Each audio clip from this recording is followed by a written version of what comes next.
Welcome to another episode of Becoming a Techno Wizard. And today we are going to continue our series. Finally, it's been a while, part 30 on what better looks like in my newsletter of a story of humanity.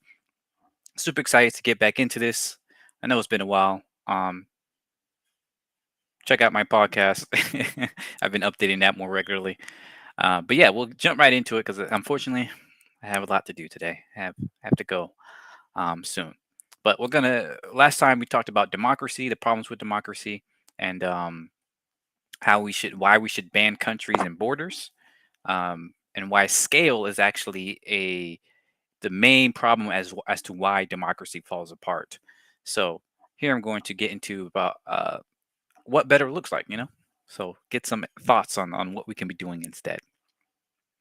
A better society would be one in which each person can decide for themselves if they want to associate with a certain group of people, if they want to follow these rules or have those values or participate in this society. Many indigenous societies raise their children such that even though they spent a huge amount of resources raising them, their children were not beholden to stay there.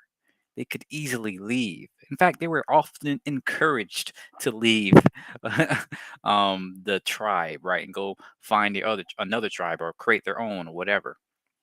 We claim that people can easily leave today, but you can't because the entire world has been sliced up between different fiefdoms and empires. You have to either choose which empire you will belong to or try to eke out a life in the lands no empire wants at the moment.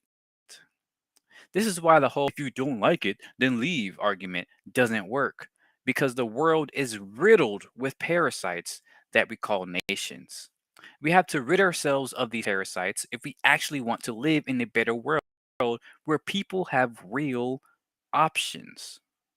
On top of that, on top of all that, people have to jump through hoops to leave and unlearn things that their country indoctrinated them to believe was the whole truth and only truth about the rest of the world. How can we claim freedom when our very lives are automatically beholden to the empire we happened to be born in? When our minds are molded and hardened by the education of our empire's schools and media? How can we claim freedom when your freedom can be taken away at any time if you do something that your current empire has claimed to be illegal without ever consulting you or even informing you of all the rules in the first place?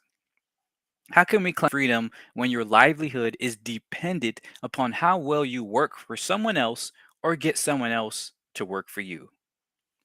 How can we claim freedom when our hard earned money is being taken with little to no say on how it is spent? And people with far more money can afford to figure out loopholes, thereby putting even more pressures on you. How can we be free? If we want to experience true freedom, we need to rid ourselves of this idea that the only way to live a civilized life is to trade most of our freedoms for the conveniences of one empire or another. Got to get rid of that. As the saying goes, those that give up their freedom for safety deserve neither. Really ironic that was a founder of our country that said that. Um, when that's exactly what our country does. The author of said quote knew quite a bit about criticizing the status quo and being unafraid to rebel from tyranny. The funny thing is that these conveniences and safeties are not even supplied by the empire itself. The nations and democracies and economies that we benefit from are just emergent behaviors from the people that actually are doing the things. It's individual people that do this stuff, not some abstract nation or government. It's easy to forget that simple truth.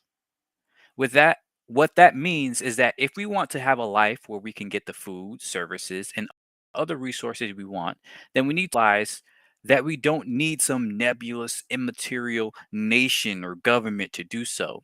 We can create the lifestyle we want by establishing and maintaining self sustainable, intimate communities. An intimate community is simply one where you personally know the people who are producing said conveniences. where you in turn feel empowered to participate, and where every single person has the ability to guide their life for themselves alongside everyone else. No one individual or group gets more say on what rules and such get applied to others. It's a key factor right there. Getting more specific, we need communities that do the following: utilize primarily locally sourced products, such as food, raw materials, recycled materials, processed materials, and so on. Share local resources for free within the community.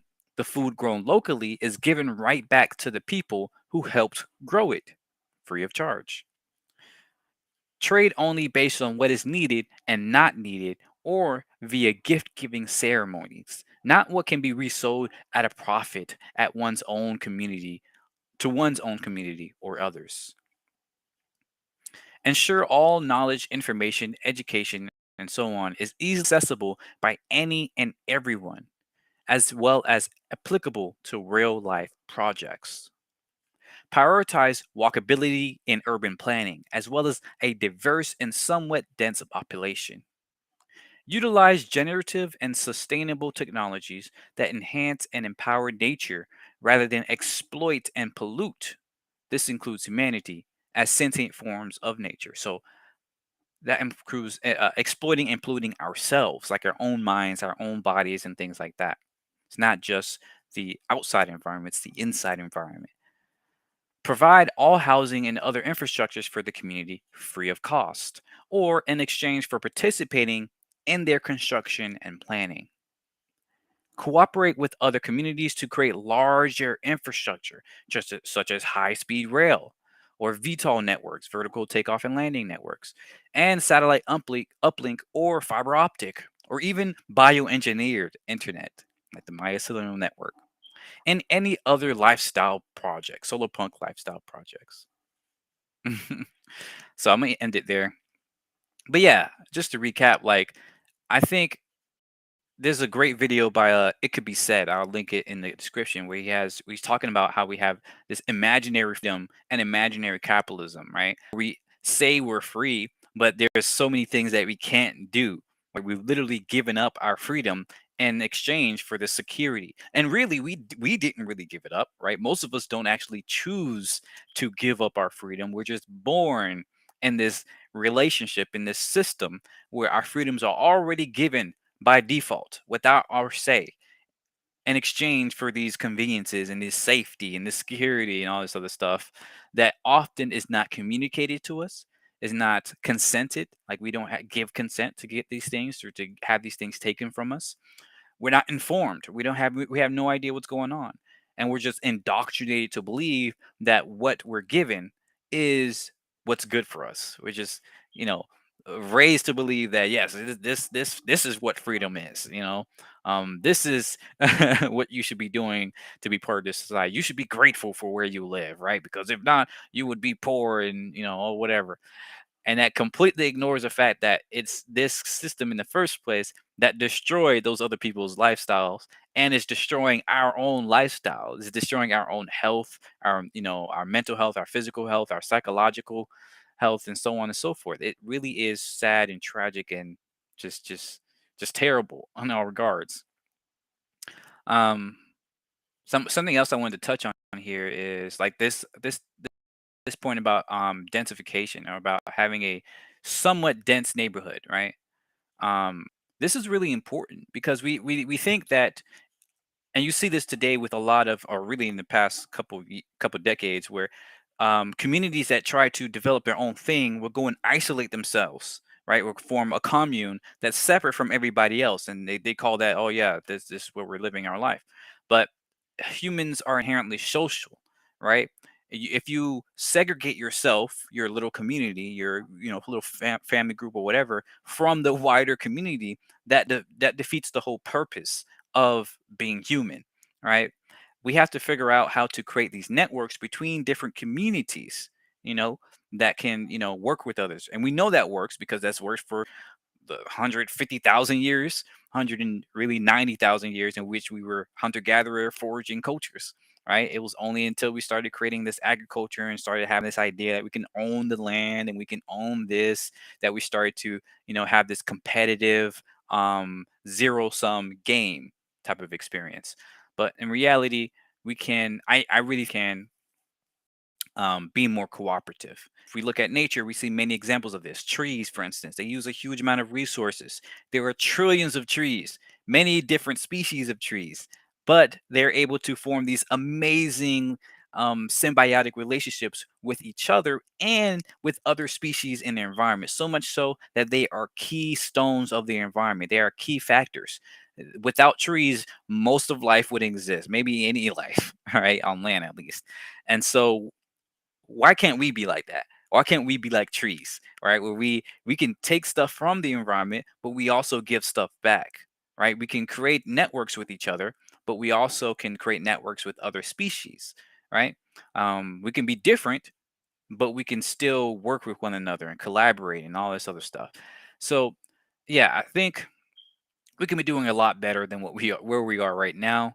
And it just takes understanding what we're doing and how we're working. Just like if you are trying to change your habits, right? If you have a bad habit, you can't change that habit if you don't understand what's causing that habit. If you don't understand the bad things in your environment, or how you were raised, or all these other things that's causing these bad habits, if you don't understand it, if you have no awareness of it, you cannot change it. Right. Likewise, we have to do that for ourselves, for humanity. We have to understand what is causing the bad habits, that causes us to be parasitic and destructive and warlike and all this other stuff. These are bad habits. They're not intrinsic to who we are. And so by being more aware of our environment and our society and things like that, we can then create good habits. We can then create better ways of creating our society and our civilization and so on and so forth. But yeah, that's it for today. As always, thanks for watching. Thanks for listening. Let me know your thoughts. We can have a conversation in the comments below, and I'll try to be more consistent with these. Goodness, we'll see. Thanks, and have a great one. See ya.